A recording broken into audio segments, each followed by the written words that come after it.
Hello guys, শতাক্ষীর আড্ডা আপনাদের সকলকে জানাই স্বাগত। আশা করছি আপনারা সকলে ভালো আছেন।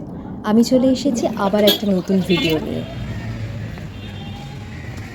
সকাল সকাল বেরিয়ে পড়েছি রাস্তায়। না, কোথাও ঘুরতে যাচ্ছি না, আজকে আমার শ্যুট রয়েছে, সেখানেই যাচ্ছি।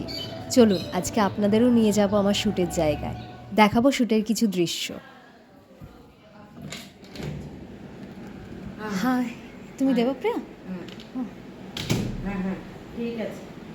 আমি পৌঁছে গেছি স্টুডিওতে। এটা স্টুডিও গ্রিন রুম, এখানেই মেকআপ হবে আমার। তো চলুন দেরি না করে আমি কস্টিউমটা চেঞ্জ করে নিই। আমি কস্টিউম এবং জুয়েলারি পরে নিয়েছি, আমার বেস মেকআপও হয়ে গেছে। এখন ঋতিকা আমার আই মেকআপ করছে। আমার বেস মেকআপ করেছে দেবপ্রিয়াদি, যাকে স্টুডিওতে ঢুকেই আমি দেখালাম প্রথমে। এখন আমার হেয়ারস্টাইল চলছে। হেয়ারস্টাইলের জন্য ঋতিকা প্রথমেই আমার চুল কার্ল করে নিয়েছিল, এখন বান করবে আর পুরো বানটাকে ফ্লাওয়ার দিয়ে কভার করবে। জুঁই ফুল এবং গোলাপ ফুল ইউজ করা হবে। ঋতিকা এবং দেবপ্রিয়াদি কি সুন্দর গল্প করতে করতে কাজ করছিল, বেশ ভালো লাগছিল।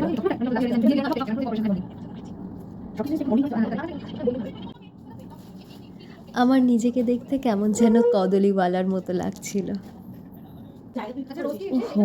ভুলেই গেছি জানাতে, আমি যে শাড়িটা আর জুয়েলারিগুলো পরে আছি সেটা রিয়াদির কালেকশন। এই ভিডিওর ডেসক্রিপশনে আমার ইনস্টা এবং ফেসবুক পেজের লিংক দিয়ে দেব, সেখানেই আপনারা মেকআপ আর্টিস্ট এবং ডিজাইনারকে পেয়ে যাবেন।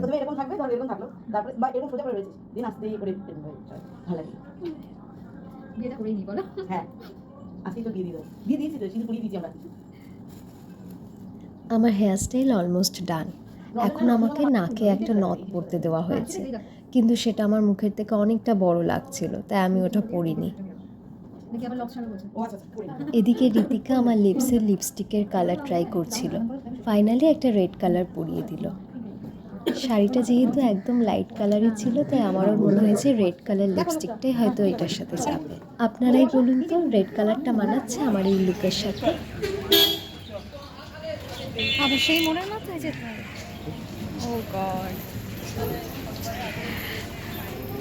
আবার বেরিয়ে পড়েছি রাস্তায়, কারণ অনেকক্ষণ চা খাওয়া হয়নি, আর স্টুডিওতে চা তৈরির কোনো রকম বন্দোবস্ত ছিল না।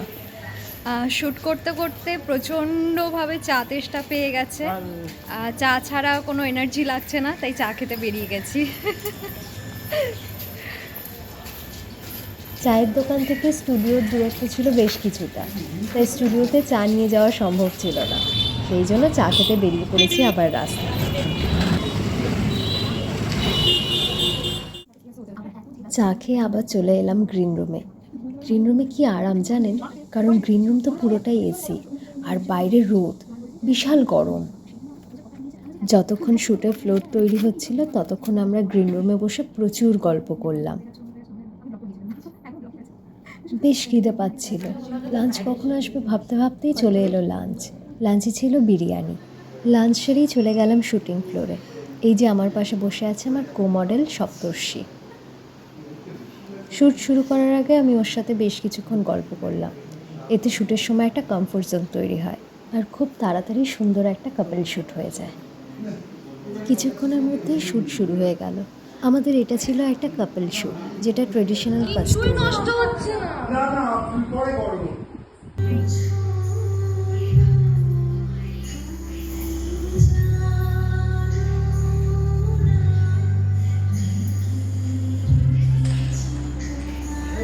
আমাদের এরকম ট্রেডিশনাল লুকে কেমন লাগছে সেটা কমেন্ট সেকশনে জানাবেন অবশ্যই। আর হ্যাঁ, চ্যানেলটি সাবস্ক্রাইব করা না থাকলে সাবস্ক্রাইব করে দেবেন, আর ভিডিওটি ভালো লাগলে লাইক এবং শেয়ার করবেন। দেখা হবে আবার নতুন একটা ভিডিওতে। ততদিন সকলে ভালো থাকবেন, সকলকে ভালো রাখবেন। Thank you.